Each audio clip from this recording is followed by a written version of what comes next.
মিথুন ভাইয়ের পক্ষ থেকে শীষের নাস্তা দিয়ে গেলাম মালিককে আমরা কিছু খাবার বিতরণ করলাম।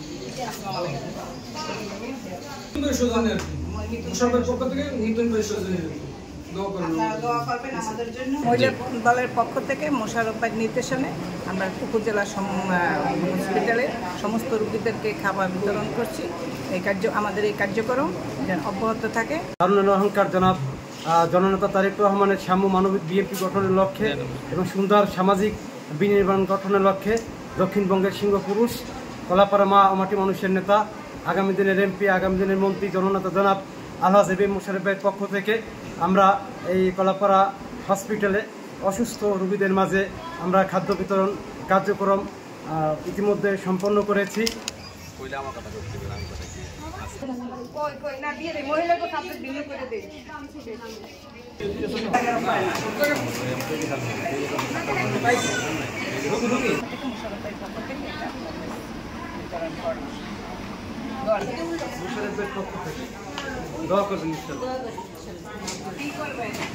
আমি এখন ভিডিও করি তাহলে